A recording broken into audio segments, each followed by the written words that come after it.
बीड जिल्ह्यातील रस्त्यावर आज 102 रुग्णवाहिका पाहायलाच मिळाली नाही। याचं कारण होतं रुग्णवाहिकाच्या चालकांनी बंद पुकारून या ठिकाणी बीडच्या जिल्हाधिकारी कार्यालयासमोर आमरण उपोषणाला सुरुवात केली आहे।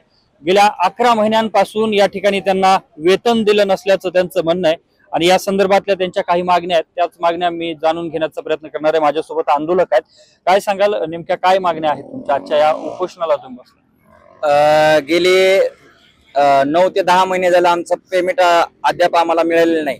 आमच्यावरती उपासमारीची वेळ आलेली आहे, तरी शासनानं आमचा पेमेंट डायरेक्टली आमच्या खात्यावरती टाकावा अशी शासनाला विनंती आहे।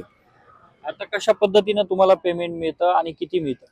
आता जे आहे ते आम्हाला ठेकेदारामार्फत पेमेंट मिळतं, कारण शासन हे ठेकेदाराला 25,159 रुपयाने पेमेंट देतं आणि ठेकेदार आम्हाला फक्त आणि फक्त 13,000 रुपये देतात।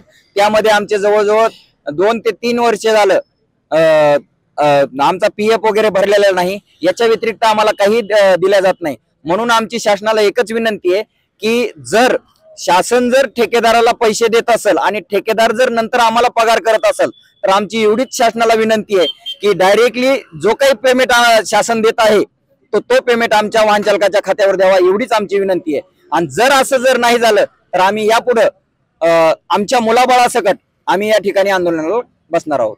नक्कीच तुमच्याकडे कोणी प्रशासकीय यंत्रणेतले अधिकारी आले होते का? तुमचे प्रश्न जाणून घेतलेत का आणि पुढची दिशा काय असेल?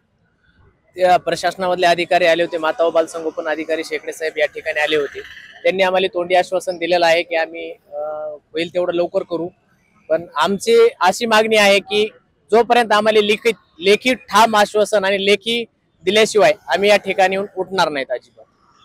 नक्कीच या ठिकाणी जे जिल्ह्यातील सगळेच्या सगळे 102 अँब्युलन्सचे चालक आहेत ते या ठिकाणी बसलेले आहेत आणि यामुळे आज रुग्णवाहिका या रस्त्यावरती न आल्याचं पाहायला मिळालं आणि जोपर्यंत या ठिकाणी लेखी ठोस आश्वासन दिलं जात नाही तोपर्यंत आपण आंदोलन मागे घेणार नसल्याचा पवित्रा या ठिकाणी आंदोलनासाठी बसलेल्या रुग्णवाहिका चालकांनी घेतलेला आहे। कॅमेरामन विनोद सह मी अशोक कालकुटे, TV9 मराठी, बीड।